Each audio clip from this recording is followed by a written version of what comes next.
আসসালামু আলাইকুম রহমতুল্লাহি ওবারাকাতুহ। মুসলিম স্টুডেন্টদের জন্য রমজানের রুটিন।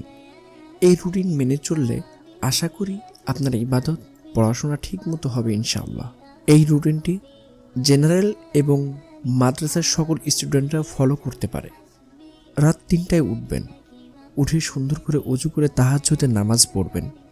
নামাজ শেষে তাসবিহ, দোয়া দরুদ পড়ে মোনাজাত করবেন। আমরা সবাই জানি তাহাজ্জুদের নামাজে আল্লাহ সুবহানাহু তাআলার কাছে নেক মনে যা চাওয়া যায় আল্লাহ সুবহানাহু তাআলা তা আমাদের দেন।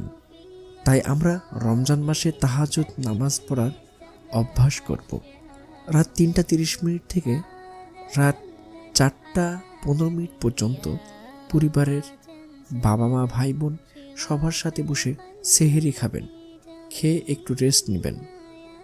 রাত ৪টা ২০ থেকে ৫টা পর্যন্ত ফজরের নামাজ পড়ে নামাজের পরে সকল তাসবিহ দোয়াগুলো জায়নামাজে বসে আস্তে আস্তে পড়বেন। তাসবিহ দোয়া পড়া শেষ করে কোরআন তেলাওয়াত করবেন। ৫টা থেকে সকাল ৭টা পর্যন্ত এই সময়টা হবে আপনার দিনের প্রথম পড়া শুরু। এই সময় আমাদের ব্রেন একেবারে ফ্রেশ থাকে, তাই এই সময় কঠিন সাবজেক্টগুলো পড়বেন, যেমন গণিত, ইংরেজি, হিসাব বিজ্ঞান, জীববিজ্ঞান, রসায়ন, পদার্থবিজ্ঞান ইত্যাদি কঠিন সাবজেক্টগুলোকে পড়বেন।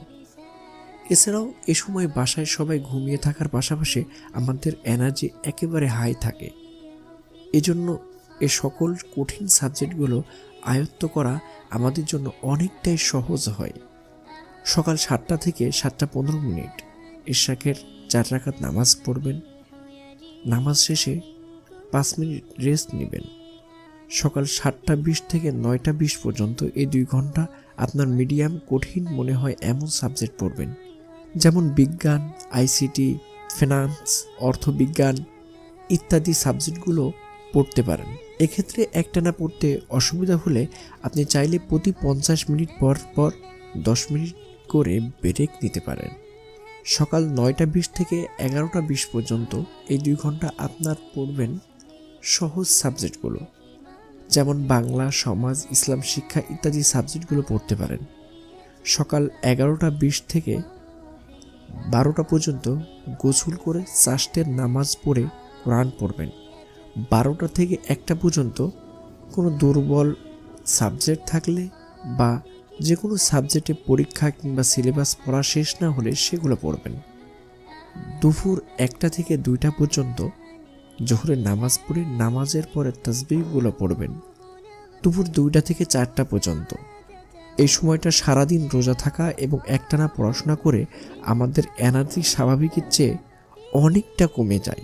তাই নিজেকে একটু রেস্ট দেওয়ার মাধ্যমে পুনরায় রিফ্রেশ করতে এই ২ ঘন্টার জন্য ঘুমাবেন। দুপুর ৪টা থেকে ৫টা পর্যন্ত ঘুম থেকে উঠে আসরের নামাজ পড়ে আবার তাসবিহ পড়বেন, পড়ে কোরআন শরীফ তেলাওয়াত করবেন। বিকাল ৫টা থেকে সন্ধ্যা ৬টা পর্যন্ত রোজার সময় প্রতিটা বাড়িতে ইফতারি তৈরি করে আপনার আম্মাজানকে ইফতারি বানাতে সাহায্য করবেন, কোনো কাজ বললে করে দিবেন। সন্ধ্যা ৬টা থেকে সন্ধ্যা ৭টা পর্যন্ত এই সময় আপনি সবার সাথে ইফতারি করবেন। তারপর মাগরিবের নামাজ পড়ে নামাজের পরে তাসবিহগুলো পড়বেন। সন্ধ্যা ৭টা থেকে রাত ৮টা পর্যন্ত এই ১ ঘন্টা আপনি সারাদিন যেগুলো পড়েছেন সেগুলোকে আপনি খুব ভালো করে রিভিশন দিবেন। রাত ৮টা থেকে ৯টা পর্যন্ত এই ১.৫ ঘন্টা আপনি এশার নামাজ পড়ে তারাবি নামাজ পড়বেন এবং তারাবি নামাজ শেষ করে দোয়া, তাসবিহ এবং দরুদ শরীফ পড়বেন। রাত ৯টা ৩০ থেকে ১০টা ৩০ পর্যন্ত পরিবারের সাথে মিলেমিশে খাবার খাবেন। রাত ১০টা ৩০ থেকে ৩টা পর্যন্ত একটানা ঘুমাবেন, ১ মিনিটও জাগবেন না। এভাবে চললে আশা করি আপনার ইবাদত বন্দিগিও করা হবে, সাথে পড়াশোনাও করা হবে। আপনি আপনার মতো করে সাবজেক্টগুলো চেঞ্জ করে নিতে পারেন, আমি আমার মতন বললাম। বাকি এই ফাইলটি বা এই রুটিনটি যদি আপনি পিডিএফ হিসাবে নিতে চান, ডেসক্রিপশন চেক করে টেলিগ্রাম গ্রুপ থেকে নিয়ে নিতে পারেন।